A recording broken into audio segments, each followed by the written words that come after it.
কে আমার তো বলার কোনো ভাষা নেই। অত্যন্ত বেদনাদায়ক ঘটনা। আমি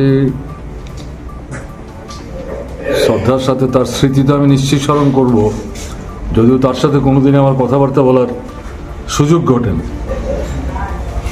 তার বাবা, তার মা, তার মানে দাদু এবং তার মামা, পরিবারের যে চারজনের সঙ্গে কথাবার্তা বললাম, তাতে গিয়ে ছোটবেলা থেকে বড় হওয়া এবং তার যেটা স্বপ্ন ডাক্তার হওয়া, ত্রিপুরায় এসে এখানেই সে কাজ করবে, ত্রিপুরার মানুষের জন্য সে ভূমিকা নেবে, কারণ না, এটা তো একটা অসাধারণ ভাবনা।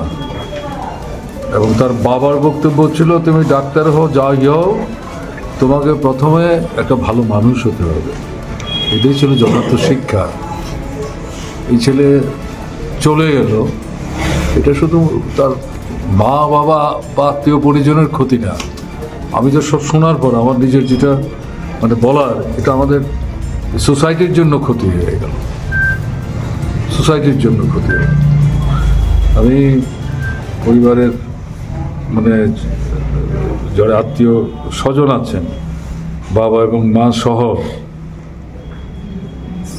তাদেরকে সান্ত্বনা দেওয়ার ভাষা তো নাই, আর সেই নির্বুদ্ধিতা নিয়ে আমি বলবো না।